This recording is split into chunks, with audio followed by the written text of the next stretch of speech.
యేసుకి తండ్రి రోమన్ సైనికుడు. 2000 సంవత్సరాల క్రితం మేరీ అనే అమ్మాయి ఉండేది. ఆమె రోమన్ ప్రావిన్స్ జుడియాలో నివసించింది. ఆమె ఒక రోమన్ సైనికుడితో పడుకున్న తర్వాత గర్భవతి అయ్యింది. ఆమె భర్త ఆమెను బయటకు గెంటేశాడు. బిడ్డ పుట్టగానే ఆమె ఈజిప్ట్ వెళ్ళింది. బాలుడు ఈజిప్షియన్ మతపరమైన పద్ధతులలో బాగా ప్రావీణ్యం సంపాదించాడు. అప్పుడు అతను జుడాయకు తిరిగి వెళ్ళాడు. తనను తాను దేవుని కుమారునిగా ప్రకటించుకున్నాడు. నిజానికి అతని తండ్రి పేరు పాంథెరా. ఇది ఆధునిక క్రైస్తవులకు దైవదూషణలా అనిపించవచ్చు.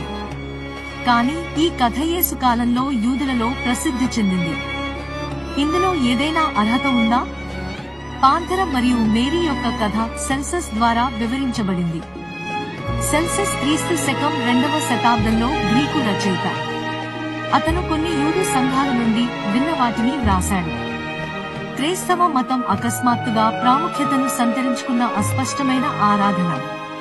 చాలా మంది వ్యక్తులు దాని వ్యవస్థాపకుడిని అనుమానించడంలో ఆశ్చర్యం లేదు. అయితే పాంథెరా ఎవరు?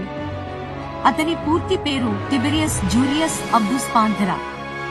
అతను సిడాన్ నుండి సెమిటిక్ మూలానికి చెందిన స్థానికేతర రోమన్. 25 సంవత్సరాల సైనిక సేవ తర్వాత రోమన్ పౌరసత్వం పొందవచ్చు. పాంథెరా మేరీతో అతని అనుబంధం తర్వాత రోమన్ పౌరుడు అయ్యాడు. ఇది తిబెరియస్ చక్రవర్తి 14 నుండి 37 ఏడీ పాలనలో జరిగింది.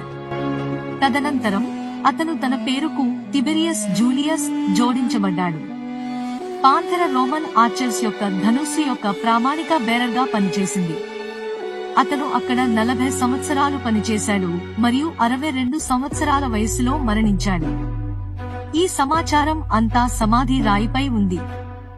యేసు క్రీస్తు పూర్వం 7 BCలో జన్మించాడని పండితులు సాధారణంగా అంగీకరిస్తారు. అది హేరోదు రాజు కాలంలో. అప్పుడు పాంథెరా వయసు 15 నుంచి 38 ఏళ్లు. అతని యూనిట్ యొక్క విస్తరణ వివరాలు రికార్డ్ చేయబడింది. అతని బృందం పాలస్తీనా నుండి ఆధునిక జర్మనీకి వెళ్ళింది. కాబట్టి పాంథెరా సరైన సమయంలో మేరీని కలుసుకునే అవకాశం ఉంది. వారి బంధం యొక్క నిర్దేశాలకు సంబంధించి ఎటువంటి సమాచారం లేదు. ఇదంతా పాంథెరా కరుకుగా ప్రయాణిస్తోందని ఊహ మీద ఆధారపడి ఉంది. నజరే మేరీ యువ సైనికుడిని చూసి మురిసిపోయింది. ఆమె గర్భం వెలుగులోకి వచ్చినప్పుడు ఆమె నమ్మకద్రోహ భార్యగా పరిగణించబడింది.